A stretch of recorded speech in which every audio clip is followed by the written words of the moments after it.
किछ बच्चा के देखलिए ओतऽ से एके बेर भागैत जाइत, तो हम आगा एलिए, कहलिए बौआ की भेल?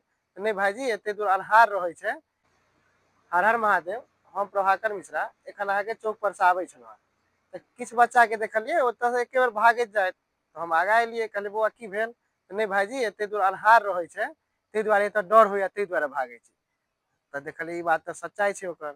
ट्यूशन पढ़ि कऽ बौआ सब जाइत रहै छै, छोट छोट बच्चा सब देखाबै छै, देखियौ तऽ अहाँके पूरा अन्हार छै भऽ गेल। हैया देखियौ एहि कात अहाँके एतऽ तक ठीक छै, एतऽ तक तऽ इजोत छै, आ ताहिके बाद अहाँके एतऽ बीच में अहाँके गाछियो पड़ि जाइ छै, कनी डरावना जकाँ लागै छै। देखियौ अहाँके एते दूर कनी पूरा देखैत हेबै, पूरा एतऽ अन्हार लागि रहल छै, देखै छियै? तऽ एतऽ अहाँके देखियौ कते अन्हार लागि रहल छै, आ दुनू चारू साइड हउएह गाछी छै, देख लियौ। सबटा काज जे छै से मुखिया उप मुखिया नहीं करथिन, कियाकि उनको बहुत रंग के काज रहे छै, हम किनको अथी बुराई या कटाक्ष नहीं कर रहल छी। किछु फर्ज समाज के नाते हमरो सबके बनैया, जतऽ कनी छोट मोट चीज देखै छै, जतऽ सक्षम होय ततऽ कऽ सकै छै। एतऽ लाइट लगबऽ के छै, ज्यादा से ज्यादा 2 गो 3 गो, ओते तऽ लोग लगाए सकैया।